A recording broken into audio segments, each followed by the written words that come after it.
mañana en el discipulado acerca, porque hicimos un ejercicio acerca de lo que hemos estado mirando, lo básico de hermenéutica, y alguien me preguntó, éramos poquitos, no hice la foto, Susana, pero éramos poquitos pero buenos. No quiere decir que los otros no son buenos, ¿eh? Pero me preguntaron en cómo me inspiro para encontrar el mensaje que quiero predicar. Algunas veces lo pienso, normalmente empiezo el día domingo a meditar acerca y normalmente vamos meditando acerca de lo que estamos pensando para el futuro. Pero algunas veces me encuentro con el mensaje. Y cuando me encuentro con el mensaje es muy, muy bonito, muy significativo, porque es como que ya está todo resuelto, como que ya está todo hecho. Y este es el mensaje que en este día quiero compartir, un mensaje con el que me encontré, porque el Señor lo puso delante, sobre todo para que yo meditara y que meditara sobre cosas bastante, no sé cómo definirlas, pero para mí bastante desafiantes en este tiempo. Estuve, el viernes estuvimos en una reunión en la cual me encontré con muchas viejas glorias de mi edad para arriba, viejas glorias de 72 para arriba. Estuve con unos cuantos hermanos allí, no sé cuántos habría, no sé, por lo menos 70 pastores y su familia, de las viejas glorias. Y con las viejas glorias me refiero, mirando hacia atrás, cuando nosotros comenzamos el ministerio hace 40 años más o menos, eran los pastores que nos apoyaban, que nos enseñaban, que nos instruían. Eran los pastores que eran nuestros maestros. Eran los pastores que marcaban o dejaban huella, marcaban el camino, dejaban huella. Y eran hombres, al verlos el viernes, que ya son mayores que yo, o por lo menos de la misma edad que yo. Muchos de ellos ya no están con el Señor, muchos de ellos eran personas ahora viejitos, iban con sus muletitas, deformados, algunos. Era una visión que tú lo mirabas y lo que yo veía allí, lo único que podía hacer, porque nos abrazábamos cuando nos encontrábamos, no me reconocían algunos, bueno, algunos no me reconocían del año pasado. Decían, uy, qué gordo estás. Hombres y mujeres que marcaron nuestra vida y hombres y mujeres que marcaron la historia de la iglesia en esta generación. La iglesia no es una iglesia muy joven, porque la libertad religiosa aquí empezó cuando murió Franco, porque hasta ese momento la iglesia era absolutamente perseguida. La iglesia católica era la que marcaba la pauta y no permitía que hubiera otra historia. De tal manera, la iglesia, nosotros decimos, la iglesia somos muy pocos creyentes, pero la iglesia empezó en el año 1977, cuando se abrió para que la iglesia pudiera tener, a través de Cardona, que era el primer presidente de FEREDE, pudo articular todo aquello que permitió que la iglesia pudiera tener alguna presencia. La iglesia es muy joven, pero esta gente, y podríamos echar la vista hacia atrás hasta el año 1900, cuando los colproctores eran las personas que iban repartiendo Biblia o vendiendo Biblias por los pueblos, por los caminos, y que eran perseguidos y que eran encarcelados por llevar Biblia. Era gente que dormía por aquí por Castilla-La Mancha, o por arriba por Galicia, o por Andalucía, que tenían que ir durmiendo por las calles, por los campos, por las cuevas, por todos esos sitios, huyendo de la policía. Es un pueblo, una tierra que debe mucho a mucha gente de la cual sabemos absolutamente nada. Un pastor que estuvo predicando con nosotros aquí, ¿cómo se llama? Que partió con el Señor también, Gabino Fernández, que era un historiador que estuvo compartiendo aquí con nosotros. Un hombre que tiene un montón de historias, se dedicaba a recopilar estas historias de las cuales nosotros tendríamos que saber. Porque si hay algo que nosotros en lo cual tendríamos que invertir tiempo, en conocer nuestra historia como creyentes, como historia. ¿Qué es lo que nos ha traído hasta aquí? Es cierto, desde hace algún tiempo, nuestro grueso en las comunidades cristianas es de latinos, pero necesitamos conocer la historia de España. ¿Qué es? ¿Quiénes fueron los que dejaron su vida para que nosotros podamos tener el evangelio que hoy tenemos? Porque esta tierra ha sido regada con sangre. Y aunque no lo creamos, porque no sabemos mucho de eso, vamos nosotros, no solamente a través de la Inquisición, que aquí tenemos en la plaza de autos, cuánta gente murió aquí en la plaza de autos, fueron quemados a causa del evangelio. Necesitamos conocer parte de la historia. ¿Sabes para qué? Para que tengamos gratitud. Para que tengamos gratitud. Porque el evangelio a nosotros nos bendice. Nos bendice en todas las formas. Aunque no seas lleno del Espíritu Santo, el evangelio te bendice por su cultura. Porque es una cultura de un reino que bendice por sí sola. Aunque no estés lleno del Espíritu Santo, te bendice. Pero necesitamos saber cómo llegó a nosotros, para que tengamos esa gratitud por estos hombres y mujeres que estuvieron dispuestos. Y estos hombres y mujeres con los cuales me encontraba el día viernes, eran muchos de ellos, hombres y mujeres, que dejaron su vida, y con este mensaje me encontré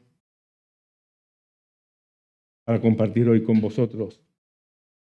Y para esto quiero hablar en el libro de Hechos, capítulo 17, en el verso 18, que es el verso que voy a usar de eje para compartir este pensamiento que me ha llevado a un punto de reflexión muy profundo.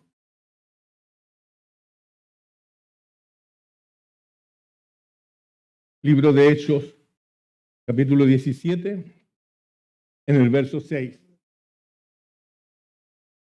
Este versículo tiene una característica para los estudiosos,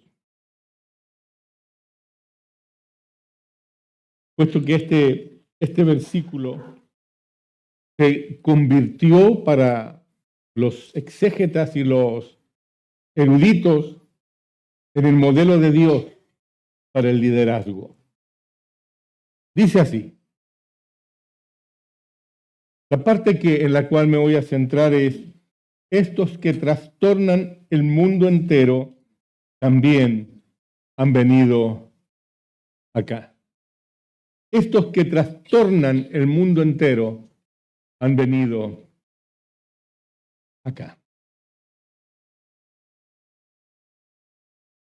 Mientras miraba y meditaba en este pasaje, mirando hacia atrás, porque necesariamente tienes que buscar el contexto para poder situarte en la historia, ¿verdad?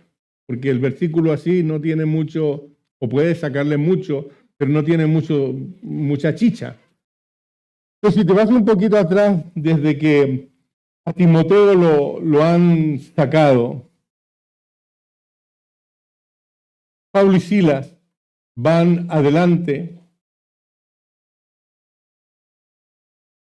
Hola, buenos días, adelante por favor.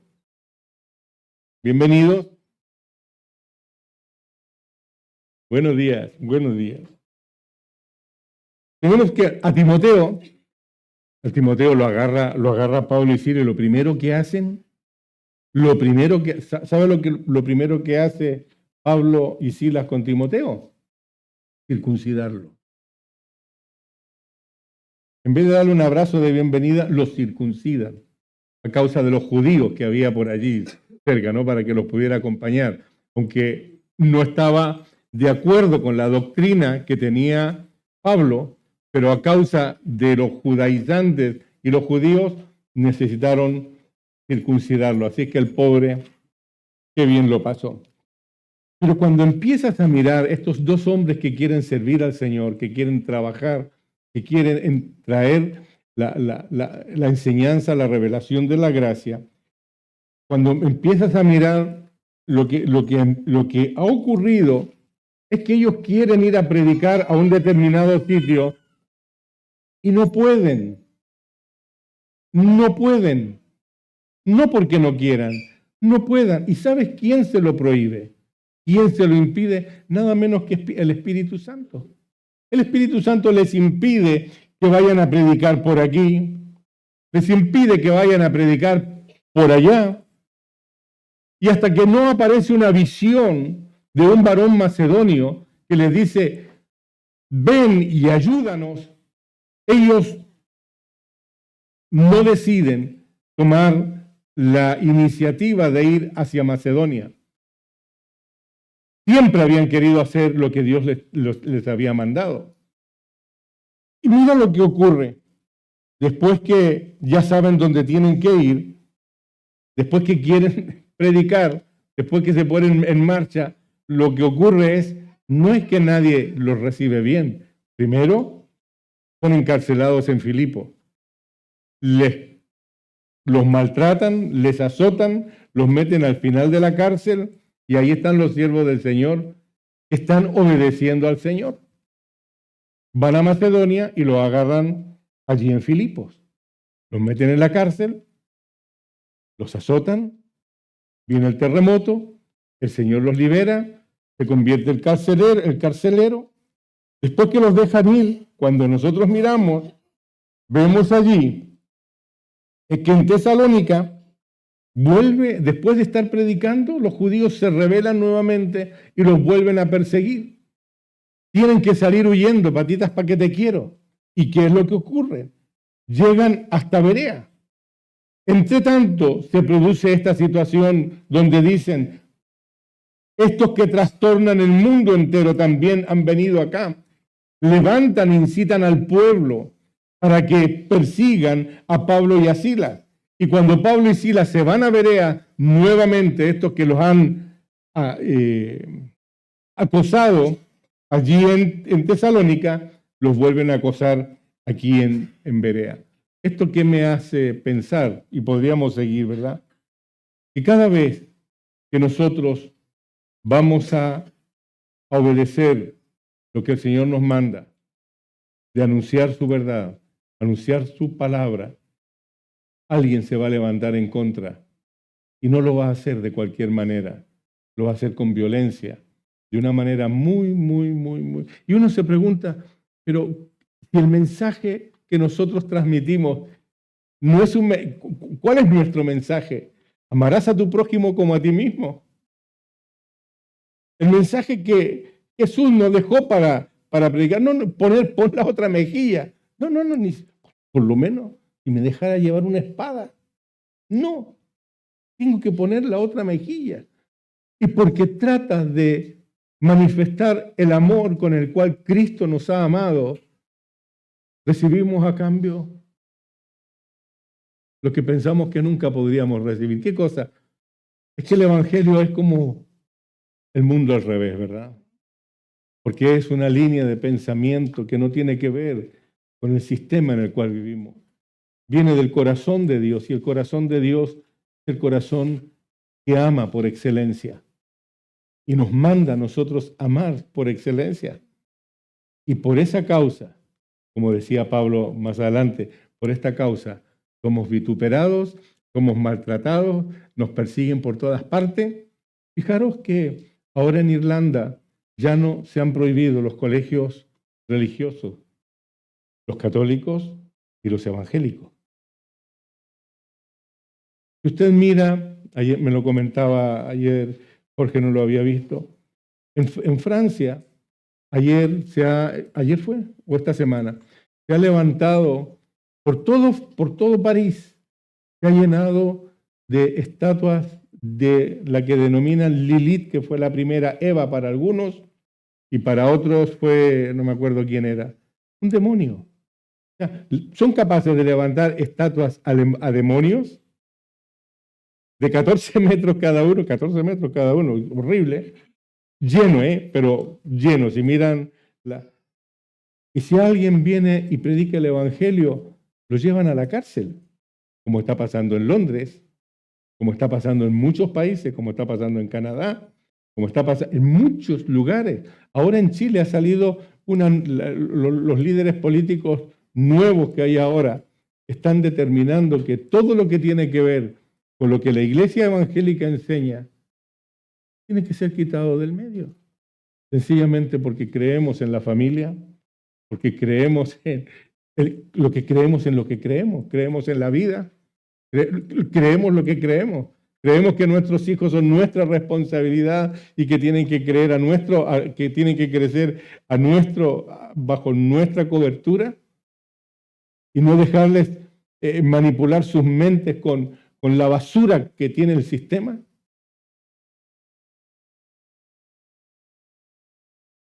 Y nos persiguen. Pero no estamos llorando, ni mucho menos. Sabemos, si a Jesús lo machacaron, pues nosotros no vamos a hacer menos. Pero lo que quiero compartir en esta mañana es esta situación. Estos que trastornan al mundo entero también han venido hasta acá. ¿Qué significa trastornar? Trastornar significa desordenar algo, es decir, alterar las características esenciales de algo o el desarrollo normal de un proceso. Lo que consideres normal es un trastorno cuando se desordena, se rompe la línea. Ahora, a la luz de lo que estaba pensando de estos viejos con los que estuve y viejas con los que estuve el viernes.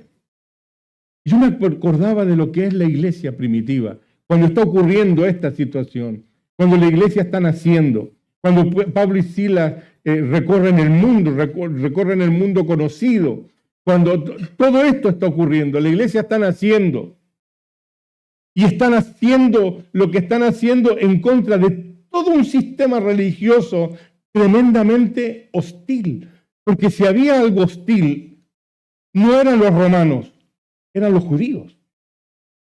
Los judíos que eran extraordinariamente, no nos olvidemos, que la ley que Dios entregó a Moisés no es la ley que los judíos defendían. Ellos decían que defendían la ley de Moisés, pero lo que Jesús les recriminaba a los judíos era el hecho de que por encima de la ley de Moisés, ellos habían inventado sus propias leyes. Leyes que no tenían nada que ver con lo que Dios había enseñado. Dios había enseñado que amarás al Señor tu Dios y a tu prójimo como a ti mismo. Dios había enseñado que vas a honrar a tu padre y a tu madre. Dios había enseñado todo aquello lo que es la ley de Dios. Para ellos no tenía prácticamente un valor más que un simbólico porque Jesús les dijo, habéis anulado todo esto con vuestras leyes, con vuestras historias, con todo. Y toda la basura que se mete dentro de la mente del pueblo judío tiene que ver con la deformación que vino a través de corazones pervertidos para tapar la ley de Dios. Dentro de su propio pueblo, Dios encontró quienes cercenaran su verdad. Increíble. Eso es difícil de entenderlo cuando no tenemos un poquito de conocimiento del asunto.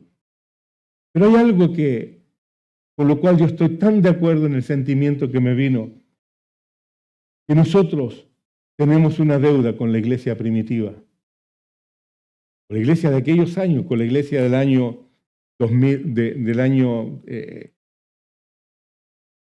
40, 50, 100, de ahí para adelante, la iglesia primitiva, cuando la iglesia empezó, estos hombres, estas mujeres, de la cual Hebreos nos habla, hicieron lo que hicieron, que dejaron lo que dejaron y que vivieron lo que vivieron. Nuestra deuda con la iglesia primitiva, ¿cuál es? Que fueron capaces de evangelizar a su mundo. Estuvieron dispuestos a evangelizar su mundo. De tal manera, el libro de los Hechos nos habla de que cuando se produjo la dispersión, ellos fueron predicando por todos lugares, no se escondía. Ellos tomaron en serio la gran comisión, no solamente de predicar el evangelio, sino que se dedicaron a discipular a quienes les predicaban el evangelio. Si no hubiesen discipulado a quienes les predicaban, el evangelio no habría llegado hasta ahora. Porque el evangelio solamente puede transmitirse a través de discípulos, porque son los discípulos los que llevan el evangelio, porque es un principio. De lo contrario, Jesús no nos habría mandado a ser discípulos. De tal manera que esta iglesia primitiva, que predicaba, que tomaba en serio la gran comisión, fueron fieles, absolutamente fieles, para que nosotros pudiésemos tener este mensaje hoy en día. Ellos lo sembraron correctamente, siguiendo las instrucciones que Pablo decía. ¿Qué le dijo Pablo a Timoteo? Estas cosas, busca hombres fieles a los cuales tú les puedas enseñar estas cosas, para que ellos a su vez puedan enseñarla a los que siguen. Eso se llama discipulado. Eso se llama discipulado. Entonces, nuestra deuda con la iglesia primitiva nos ha dejado un reto. Y hay un reto que nosotros tenemos aquí, y lo estaba escuchando en las noticias esta semana. ¿Qué reto es? Que nosotros como creyentes somos una minoría en comparación con el mundo, ¿verdad? Claro que sí. Aunque dicen que somos muchos millones, pero los millones no quiere decir mucho. No, porque muchos son los llamados y pocos son los escogidos, aunque no vamos a entrar en eso ahora. Pero a los creyentes es a quienes se nos ha comisionado que alcancemos el mundo. Pero el año pasado nacieron en España algo de 317,000 niños, bebés, de los cuales no todos son hijos de españoles. Muchos son hijos como nosotros, latinos o africanos, o de África. Sea lo que sea, el año pasado en España no hubo 317,000 conversiones. Aunque la televisión haya dicho que cada 4 días se abre una iglesia evangélica aquí en Madrid. No es cierto. Eso no es verdad. Eso es algo que se está cocinando en este momento para las iglesias. Y ante lo cual, como pastores, estamos pensando qué hacer. Por eso que necesitamos cambiar el paradigma, como lo hemos dicho antes, ¿verdad? Ahora, ¿qué tenían esos creyentes primitivos que nosotros necesitamos hoy? Porque hay que ver que esos son como los 300 de la película 300, ¿no? ¡Abú! ¿Sí? Esos eran hombres terribles. ¿Qué tenían esos hombres? No tenían, el libro de Hebreos nos habla de sus características, de su mentalidad, de su fuerza, de su visión, de su determinación. ¿Qué tenían que eran capaces de ir contra primero los judíos y luego contra los romanos y después de todo Quisqui que les perseguía? ¿Qué tenían? En primer lugar, eran hombres y eran mujeres que ardían en pasión, que ardían en el fuego del Espíritu Santo por Cristo. Ardían de pasión por Jesús. Ardían. La Escritura nos habla de que cuando vino Pentecostés, las lenguas fueron repartidas sobre cada uno de los que estaban en el aposento alto. 120 hombres y mujeres orando, pidiendo a Dios que derramara la promesa del Espíritu Santo. Y cuando eso vino el fuego, el Espíritu Santo se asentó sobre ellos como lenguas de fuego. Y esa evidencia que vino hacia sus vidas, esa llenura del Espíritu Santo que vino sobre ellos, hizo que ellos empezaran a actuar de una manera diferente, de tal manera que les llamaban cristianos por primera vez en Antioquía. La llenura del Espíritu Santo hizo que sus vidas fueran vidas semejantes a la de Jesús, ¿Por qué? No porque el Espíritu Santo les haya cambiado el chip, sino que ellos entendieron la revelación que el Espíritu Santo trae sobre nuestra vida y decidieron ser y vivir como Jesús y les llamaron cristianos por primera vez en Antioquía. Por una razón muy sencilla. El Espíritu Santo no es para que yo predique o para que tú prediques aquí en una plataforma. El Espíritu Santo no es para que estemos cantando y de pronto llorando. No es para eso solamente. El Espíritu Santo viene a nosotros para que nosotros vivamos una vida llena del Espíritu Santo. Es decir, una vida siendo semejantes o queriendo ser semejantes a Jesús. Para que vivamos una vida íntegra, para que la mentira salga de nuestra boca, para que no tratemos de sacar ventaja de nada ni de nadie, para que seamos misericordiosos, podamos ser santos, para que podamos respetar, para que podamos honrar a nuestros padres, para que cuidemos a nuestros hijos, para que respetemos a nuestras esposas, a nuestros esposos. Para eso es el Espíritu Santo. No es solamente para predicar o para hacer manifestaciones de maravillas y prodigios. No, es para vivir una vida en santidad, para que sepamos cómo conducirnos en la casa de Dios. Que sepamos vivir en la familia, cuidar, ser ejemplo, marcar pautas, saber pedir perdón, saber recibir el perdón. Para eso es el Espíritu Santo, la llenura del Espíritu Santo. Y eso se tiene que manifestar aquí dentro de nosotros, en medio de nosotros. No solamente, y en nuestra casa, por supuesto, en el primer lugar. Es decir, lo que alguna vez, creo que ya no lo he dicho hace mucho tiempo. Si te atreves a preguntarle a tu esposa qué piensa de ti, ¿te atreverías? Pregúntale a tu esposa, querida, tú honestamente, ¿qué piensas de mí? ¿Qué quitarías de mí? Oso. A tus hijos. Claro. A tus hijos. A tus padres.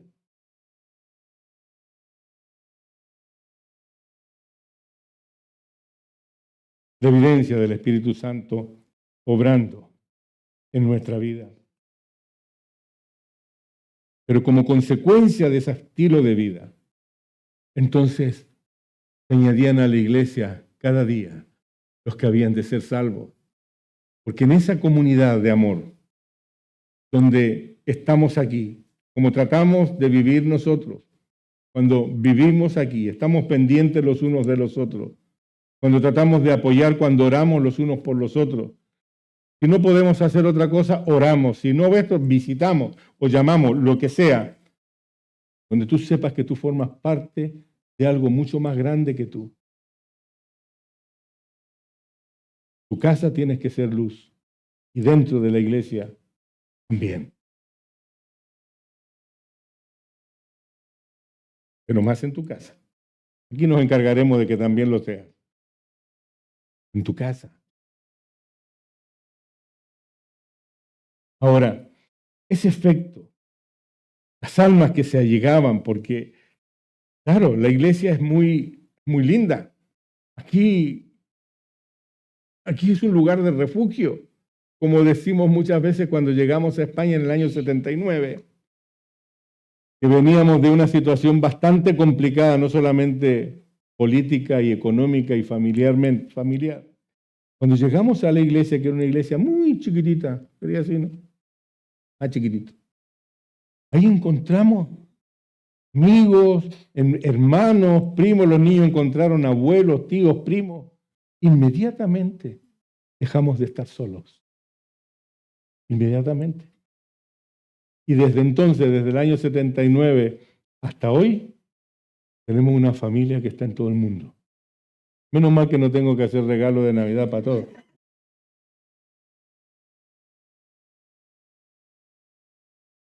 Entonces, la iglesia o el mundo necesita ver una iglesia viva. Decirlo de otra manera, una iglesia ardiendo, ¿sí? Una iglesia que arde en pasión, que arde en amor, porque si la iglesia no arde, la iglesia no sirve. La única iglesia que sirve es la que arde. ¿Sí? No estamos de acuerdo. Estaba escrito ahí en el metro de Barcelona, donde descargaba los camiones. Esto fue el año 79, 80 y 81. Estaba escrito, la única iglesia que sirve es la que arde. Pero estaban hablando de quemarla, ¿no? En Chile en los últimos años han quemado 370 iglesias. Hubo un fenómeno social hace algunos años donde se quemaron decenas de iglesias evangélicas y católicas también. Decenas de iglesias.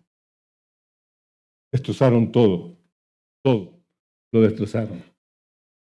Pero la única iglesia que arde en este sentido, que sirve en este sentido, es la que arde. Arde de pasión, arde por alcanzar las almas, arde por salir a atender las necesidades de los necesitados. Arde. El mundo necesita ver que nuestras iglesias están ardiendo. No es suficiente con ser fundamentalista. Yo me considero fundamentalista, y ustedes lo saben, en el sentido de que esta es la autoridad que me lleva. Ustedes saben que yo llegué a España como refugiado político y que he caminado por muchas aguas. Y después de vivir lo que hemos vivido, ya hace muchos años, que decidimos que esta es nuestra única fuente doctrinal de vida. No hay otra. No hay otra. Ni va a haber otra. De tal manera que no es ser necesario, no es suficiente ser fundamentalista.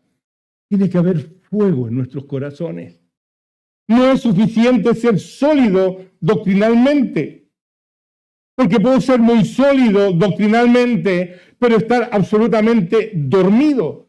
Tú conoces la Biblia, pero no eres capaz de compartirle a alguien acerca del amor de Dios. Entonces no sirve. Podemos inclusive llegar a ser muy legalistas cuando somos muy fundamentalistas, pero no sirve. Necesitamos tener el fuego de Dios que nos impulse hacia adelante. No es suficiente con predicar. No es suficiente ser un predicador. El mensaje que Dios ha puesto en nuestro corazón es un mensaje que se tiene que impartir suplicando. De la misma manera que Dios nos lo dice en 2 Corintios 5:20, que roguemos reconciliados con Dios. Reconciliados con Dios. El mensaje que Dios nos da es un mensaje que nace de un corazón sufriente, que es el mensaje de Dios. Dios quiere que nadie se pierda. Dios quiere que todos vengan a su conocimiento, porque la eternidad sin Dios, más que Dios, no la conoce nadie. Pero lo que nosotros sabemos de vivir una eternidad separado de Dios, por lo que nos dice la Escritura, queremos que nadie se pierda. Por eso que salimos a predicar el Evangelio. Es un ruego que tiene que haber en la boca de los que predicamos, que nace de un corazón que sufre, que llora por un alma que se va a una eternidad sin Dios. No es suficiente creer en la Biblia. La Biblia tiene que estar ardiendo en nuestros corazones. Tiene que arder. Me emocionaba tanto viendo a esos viejos que los conocí en el campo de batalla. Los conocí en el campo de batalla. Y sabes una cosa, y esta es una reflexión que viene a mi propia mente y a mi propio corazón. Sí, por todo ese tipo de excesos que a veces se cometen, ¿no?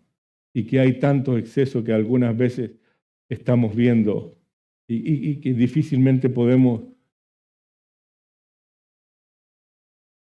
interferir en ellos o intervenir en ellos. Y es que muchas veces tememos más al fuego o a lo que se produce un caballo desbocado, que nos hemos conformado algunas veces con la ausencia total del fuego. Y esto lo digo en los grupos pentecostales más cerrados, ¿no? Con los cuales tengo alguna, porque yo soy más serio, o quizás porque soy más viejo, o por lo que sea, ¿no? Me gusta más el orden, pero creo que a veces un buen desorden es una gran bendición. Es una gran bendición. Y ahora estoy pidiendo a Dios que nos provoque esos desórdenes que no podemos controlar cuando el Espíritu Santo viene sobre nuestras vidas y nos desarma y nos desarticula. Ahora, nuestra deuda con esta iglesia primitiva, ellos ardían en fuego, pero también ellos hallaron una verdadera comunión con Cristo. Cuando en Hechos 2:41 nos dice: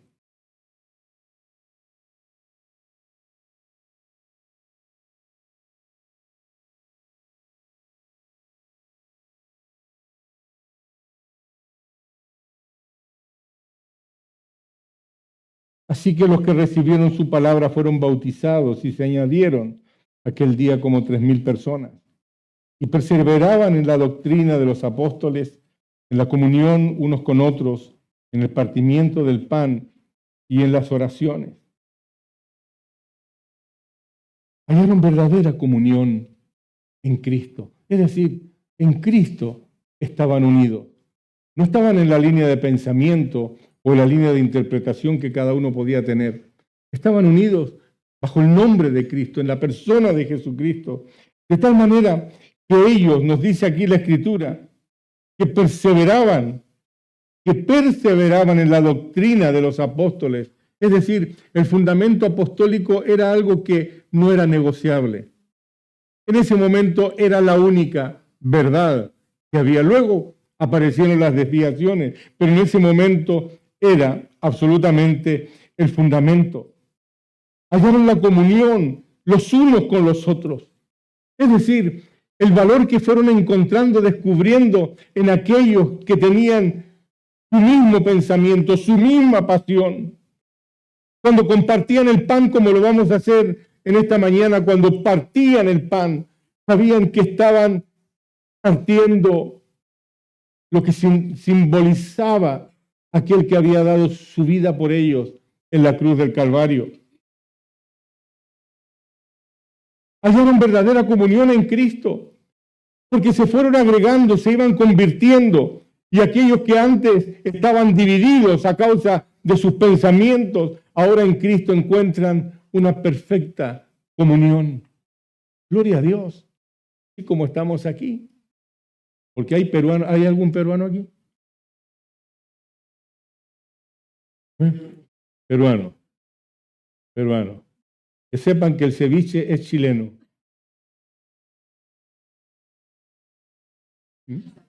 Y el pisco también.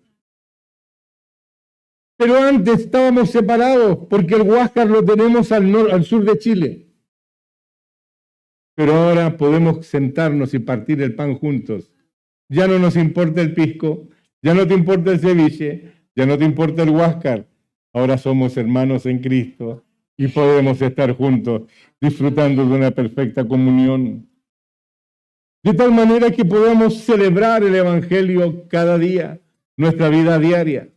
Y no hay nada que se interponga entre nosotros. Porque la única amalgama verdadera es la que hace el Espíritu Santo en la persona de Jesús.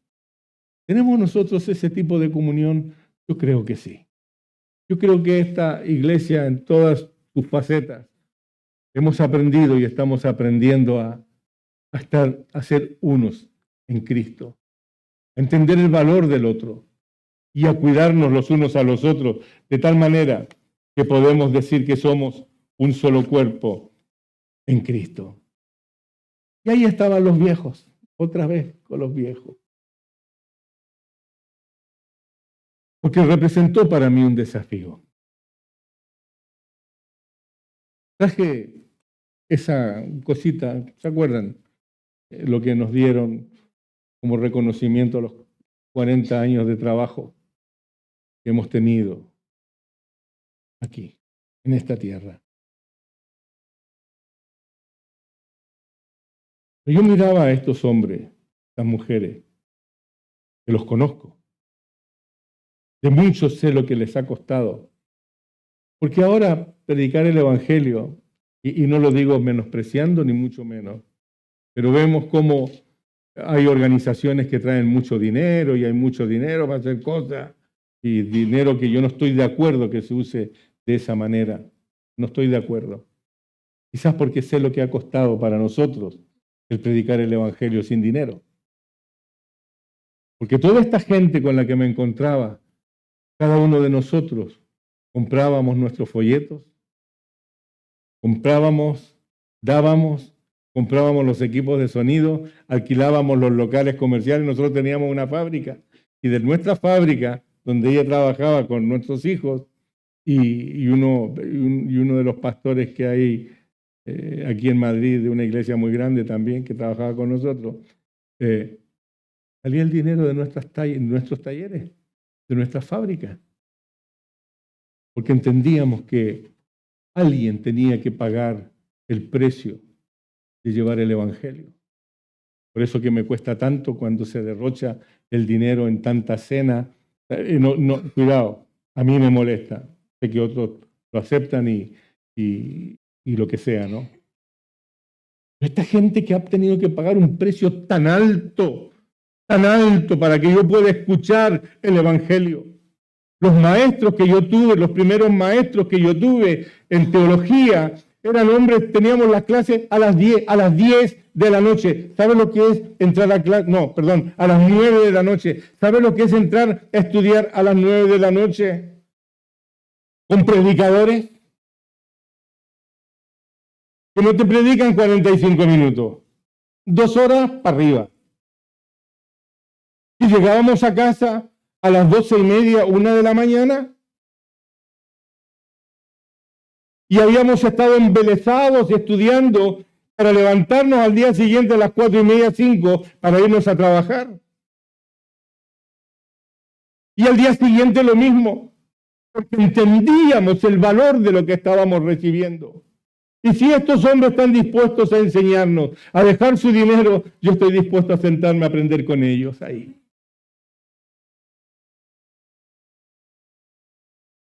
Y ahí no había, estoy cansado, que tengo sueño, que tengo hambre, que tengo qué. El valor de lo que había. No es que hoy no quiero, es que hoy no puedo hacer esto porque me duele un pie. Ay, es que tengo fiebre. Ay, que... No lo había. Era una generación diferente. Y cuando sentábamos o nos encontrábamos algunos de los viejos antiguos, lo decíamos porque había un grupo de la nueva generación sentados allí. Y nosotros decíamos, ¿tú crees que podrán hacer esto? O sea, lo que hiciste tú crees que ellos lo pueden hacer? No lo sé. ¿Podrán estar 21 días predicando en el Parque del Retiro? ¿Estarán dispuestos a dejar su sueldo para movilizar todo esto? ¿Podrán ayunar 21 días, por lo menos, antes de salir a predicar?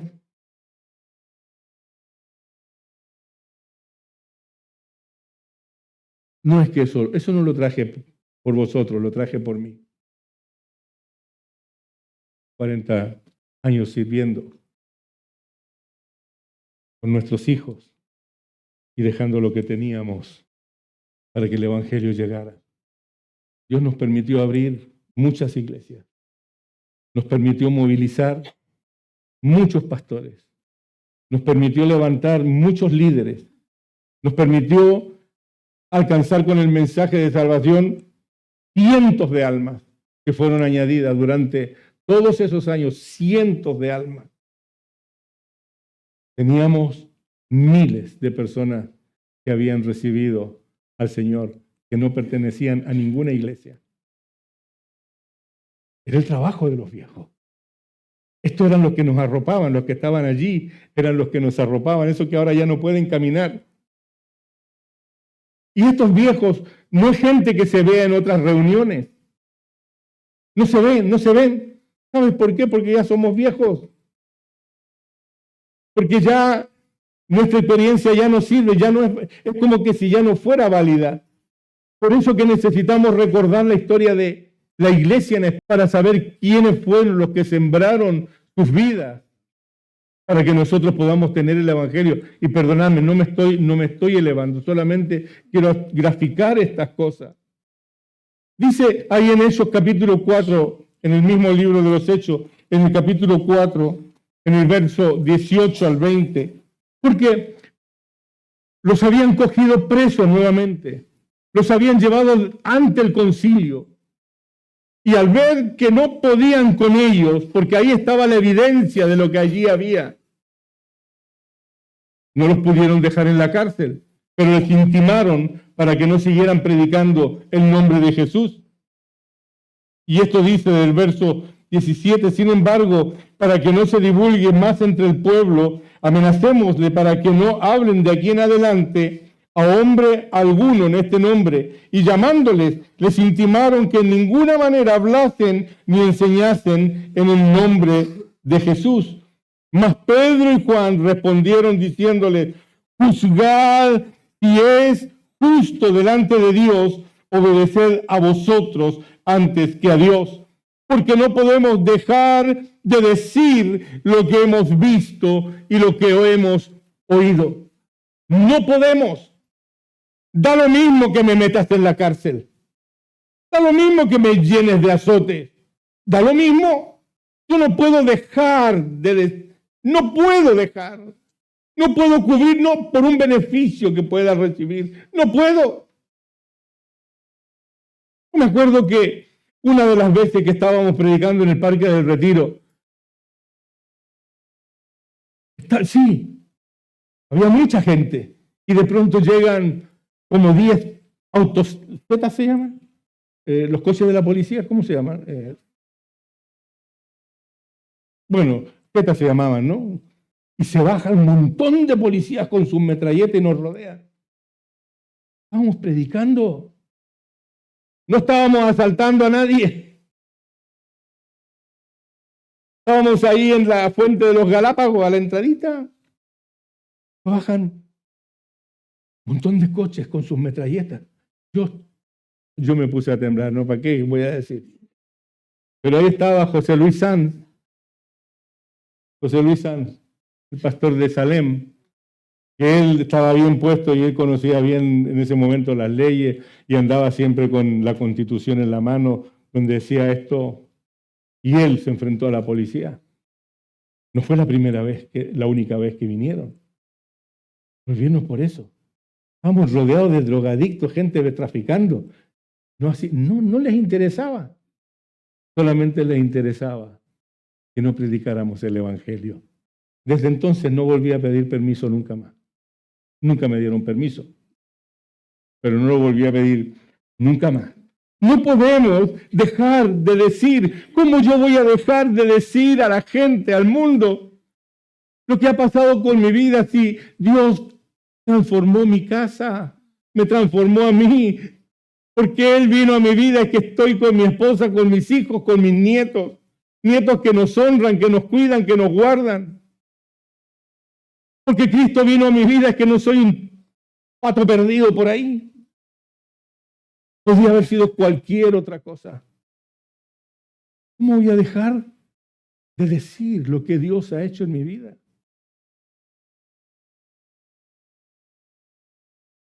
Puede pasar lo que sea. No lo he dejado de hacer durante 47 años, ni lo voy a dejar de hacer ahora. Todo, la gente que conocí, lo pusieron sobre el altar del Señor. Toda su vida, su familia, sus hijos, su economía, su salud. Todo lo pusieron allí, encima. ¿Sí? Para muchos de ellos significó una gran pérdida económica, porque todo lo que tenían lo invertían en el reino. Todo lo que tenían lo invertían en el reino. No es dar una ofrenda, vamos a pasar la ofrenda y cuentas así, ay, esta moneda es de 2, esa la tiro para este lado. No. Aquí están estas que no pesan tanto, esta es lo que voy a tomar, Señor. Bendíceme. Aleluya. Yo sé que cuando soy mezquino con Dios, Dios no me bendice. Yo lo sé. Yo solamente miro así, tú digo, tú diezma, tú ofrenda, tú. Solamente mirando. Increíble. Para algunos significó prisión. Sí, porque estaba con estos viejos. Y cuando vino Arthur Blessed a predicar con esa cruz que llevaban, los metieron en la cárcel junto con el pastor que teníamos, que fuimos a visitar en Inglaterra ahora. Estuvieron presos por estar predicando el Evangelio con Alberto Araújo, que fue nuestro primer pastor. Significó prisión. Para algunos esto significó martirio. No conocí ninguno que fuera martirizado, pero cuando miro la historia, cuando miro lo que está pasando en otros países, estoy viendo que mucha gente, 50 mataron a esta semana en Yemen. 50 pastores evangélicos los mataron por predicar el amor de Dios. ¿Tú sabes lo que es eso? Nosotros estamos aquí sentados. Si hace frío, te quejas. ¡Ay, que hace frío! Enciendan. Que hace calor, pongan el aire. Nos quejamos de todo. Nos quejamos. Hermanos, nos quejamos. Somos tan miserables que no somos capaces de mirar donde nuestros hermanos están siendo matados sencillamente por hablar lo que yo estoy hablando ahora. Es decir, que el amor de Dios sigue fluyendo desde el cielo. Nosotros nos quejamos. Si el pastor no te saluda, te quejas. Si piensas que tiene favoritismo, te quejas. Murmuras de nosotros.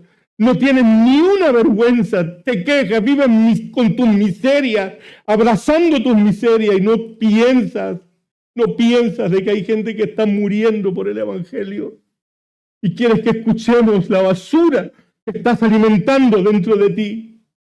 En lugar de liberarte en el nombre de Jesús y pararte como hombre, como una mujer valiente y esforzado y empezar a hacer lo que Dios quiere que tú seas. Un día va a venir el Señor y te va a quitar, como dice en Apocalipsis, va a quitar tu corona, te la va a quitar. Y entonces no tendrás dónde esconderte para llorar. Porque somos egoístas y miserables en lugar de dar gracias a Dios por lo que nos da. Queremos más, bendíceme, dame esto, dame aquello, bendíceme, porque yo lo merezco. Miserable de mí, decía Pablo.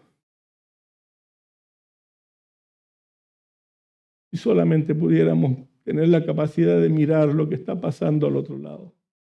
La gente que verdaderamente está sufriendo. La gente que verdaderamente está sufriendo. Porque no están sufriendo, hermanos, están siendo matados de una manera cruel, apedreados, quemados, machacados con machetes. Hermanos, las niñas violadas, las mujeres violadas por predicar el Evangelio, por ser cristianos evangélicos.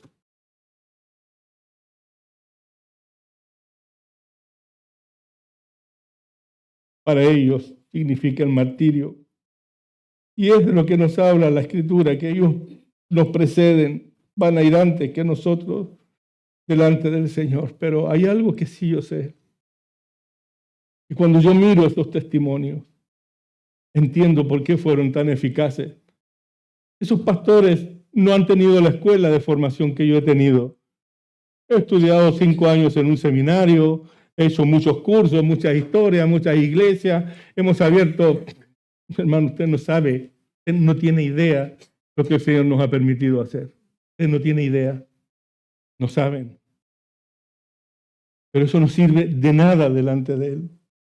Y mi corazón no está de acuerdo a lo que Él demanda. Pero puedo entender por qué ellos fueron eficaces, porque estuvieron dispuestos a renunciar todo.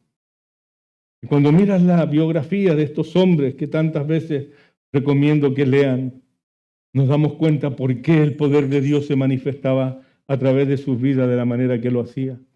Era porque lo habían dejado absolutamente todo. Muchos creyentes de nosotros lo único que queremos hacer es hacer lo que nos gusta, cuando nos guste, cuando queremos.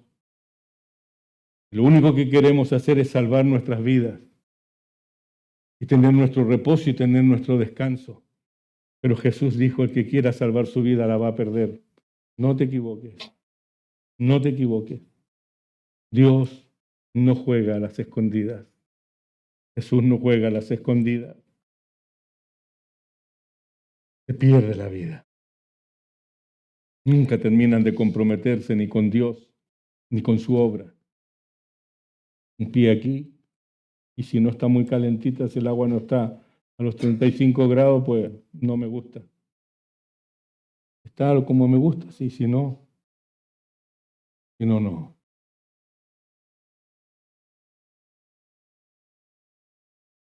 Pero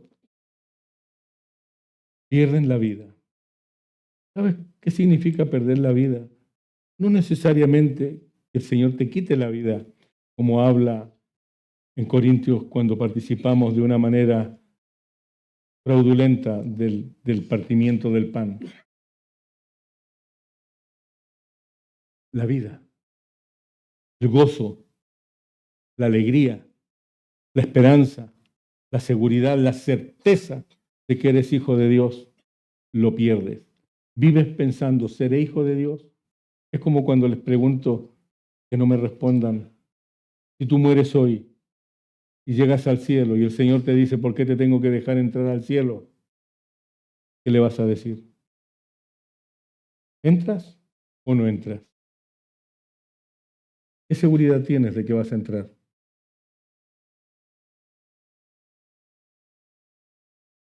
No me respondas. Ya lo sé.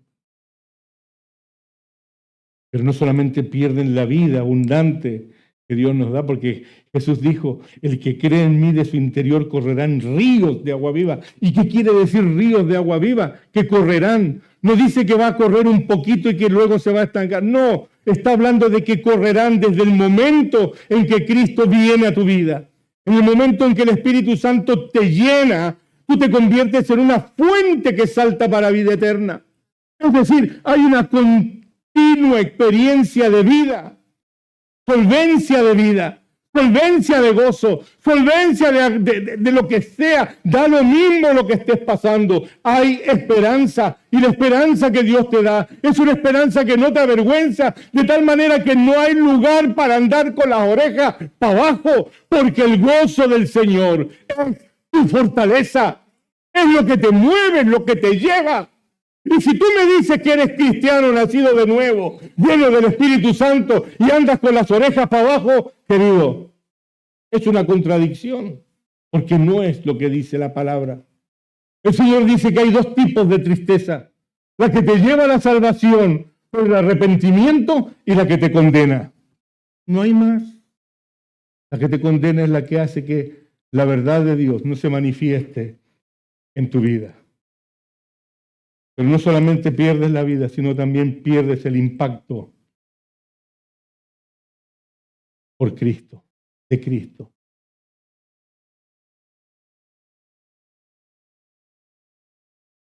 Si yo no vivo una vida rendida a Cristo, verdaderamente, difícilmente voy a poder impactar a alguien con mi vida. Difícilmente. Difícilmente. De tal manera,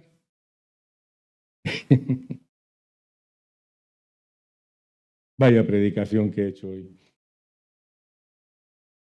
Vaya predicación. Pero para terminar solamente quiero decirte por qué este pasaje se considera como el modelo de Dios para el liderazgo. Esto lo saqué buscando una explicación al pasaje.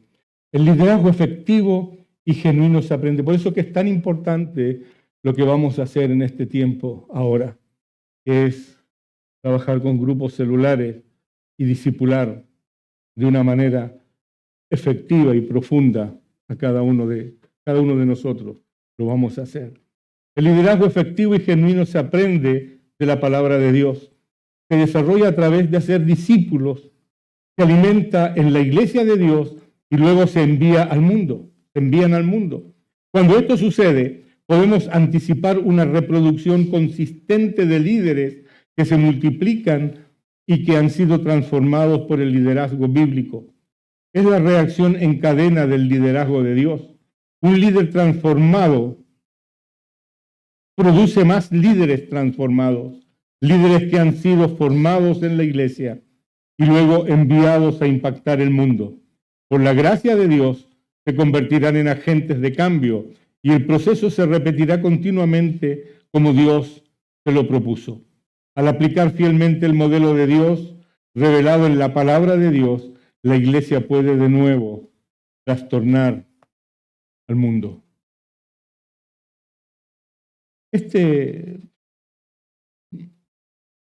Explicación, no sé cómo se llama esto,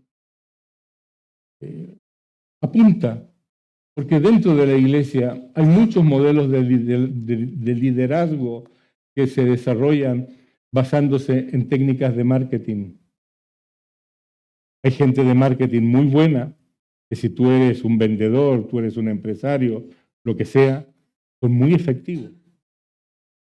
Pero el modelo de marketing que no es de la iglesia, no es efectivo dentro de la iglesia.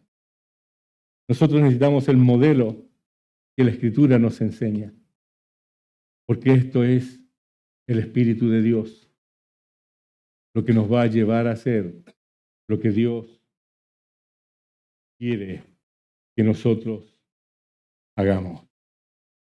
Queridos, ¿por qué dije que era un desafío para mí? ¿Y por qué traje esa cosa?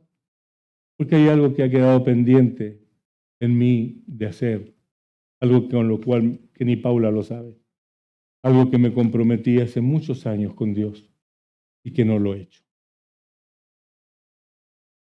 Y pensaba que por encima de las limitaciones que pueda tener en este momento, creo que tengo que volver allí donde lo dejé. Una locura. Cuando lo sepan, se van a dar cuenta que es una gran locura. Pero creo que el Señor no me ha llevado es porque hay algo que tengo que terminar de hacer. Y yo le pido a Dios que me dé la capacidad, la fuerza, la sabiduría para poder hacerla. Entiendo que no estamos llamados a ser ministros ungidos solamente, es que hay unción en ese sentido. Hemos sido llamados para ser templos del Espíritu Santo. Y cuando el Espíritu Santo mora en nosotros, Él nos va a llevar al final. Él no quiere solamente visitarnos, Él no quiere solamente visitarme, Él quiere morar dentro de mí, Él quiere morar dentro de ti, Él quiere conducirte por esos caminos por los cuales transitó Jesús. Cuando nosotros nos dejamos llevar por Él, querido, nuestra vida, una vida plena. Puede que no tengas muchas cosas, pero que el Señor te prometió el gozo, la paz, la esperanza y el testimonio del Espíritu Santo a tu espíritu de que eres hijo de Dios, lo vas a tener y lo vas a tener siempre. Así es que, pensando en esto, quiero que escuchemos esta canción. Esta canción que canté, todo empezó el otro día, el miércoles, cuando estábamos terminando el tiempo de oración y ayuno, y cuando cogí la guitarra y canté esta canción, que era un himno para nosotros en aquellos tiempos. Cada vez que salíamos, cada vez que nos juntábamos para orar, la canción sonaba porque era un himno que nos alentaba y nos daba y nos centraba en lo que teníamos que hacer. Y quiero que, para mí, Willy Contreras, que soy como soy y que tengo que corregir muchas cosas. Quiero volver a estar ahí. No de la misma manera, pero quiero volver a estar ahí. Una pregunta. Anhelamos ese ardor, esa pasión de la iglesia primitiva. ¿Estaríamos dispuestos a rendirnos de esa manera? De rendirnos a Jesús de esa manera. Necesitamos casas y necesitamos hermanos que quieran dejarse entrenar para la visión que tenemos. Lanzaremos muchas almas. Tú, si quieres ser parte de ello, hay lugar para ti también. Vamos a participar de la mesa del Señor. Amén. Gloria a Dios. Gloria a Dios. Algunas veces me doy cuenta de que no he cambiado en 72 años. Sigo siendo tan apasionado como cuando empezamos todo esto. Vamos a participar de la mesa del Señor.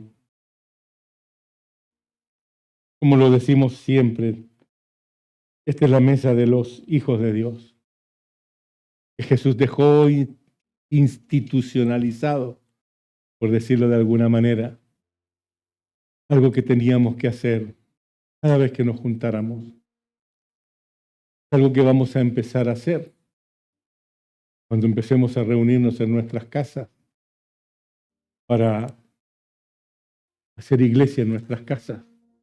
Partiremos allí también el pan. Esta es la mesa de los nacidos de nuevo, de los que conformamos la iglesia del Señor. Y Él dejó sus normas, dejó sus principios, y nos dijo que no podemos participar de cualquier manera. Tenemos que participar dignamente. Es decir, cuando dice dignamente está diciendo dignificando los elementos que tenemos aquí delante. Este vino no se transforma en sangre, ni este pan se transforma en carne. Son símbolos, representan. Pero para nosotros representan algo grandioso y glorioso. Como son los símbolos, los respetamos y nos ceñimos a lo que Dios nos ha dejado. De tal manera que Él nos dice que no podemos participar de cualquier manera. ¿Qué significa de cualquier manera? Que tenemos que venir entendiendo que Jesús hizo algo que está tipificado aquí. Él, para perdón de nuestros pecados, para que nosotros pudiésemos llegar a ser hijos de Dios, Él se ofreció a sí mismo para ser entregado en una cruz, para que a través de su quebrantamiento, del quebrantamiento de su cuerpo, nosotros pudiésemos ser sanados. Nuestras heridas emocionales, nuestras heridas, enfermedades físicas, nuestros desajustes. De tal manera que el cuerpo representa algo extraordinariamente valioso. El Hijo de Dios se dejó quebrantar para darme sanidad. Y el vino representa esa sangre que fue derramada. Y esta sangre que fue derramada para perdón de nuestros pecados. Esta sangre fue derramada y esta sangre es rociada sobre nosotros cuando recibimos a Jesús como nuestro Señor y Salvador. Y esta sangre se derrama y nos limpia de nuestro pecado y nos quita nuestra maldad. Y ya somos limpios por la sangre de Jesús. De tal manera que esto representa algo extraordinario. No hay otro elemento en el universo que tenga la capacidad de perdonar y de quitar nuestro pecado como fue la sangre de Jesús. Y eso es lo que representa este vino. La sangre de Jesús que fue derramada por mí y por ti, por todo aquel que le recibe, que le ha recibido como su Señor y Salvador.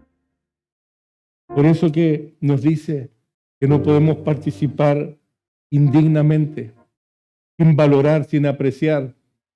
No es que esto sea lo que dije, esto representa algo, pero yo me acerco a esta representación con dignidad, sabiendo que me estoy acercando a aquel que lo hizo todo posible para que hoy yo estuviera aquí.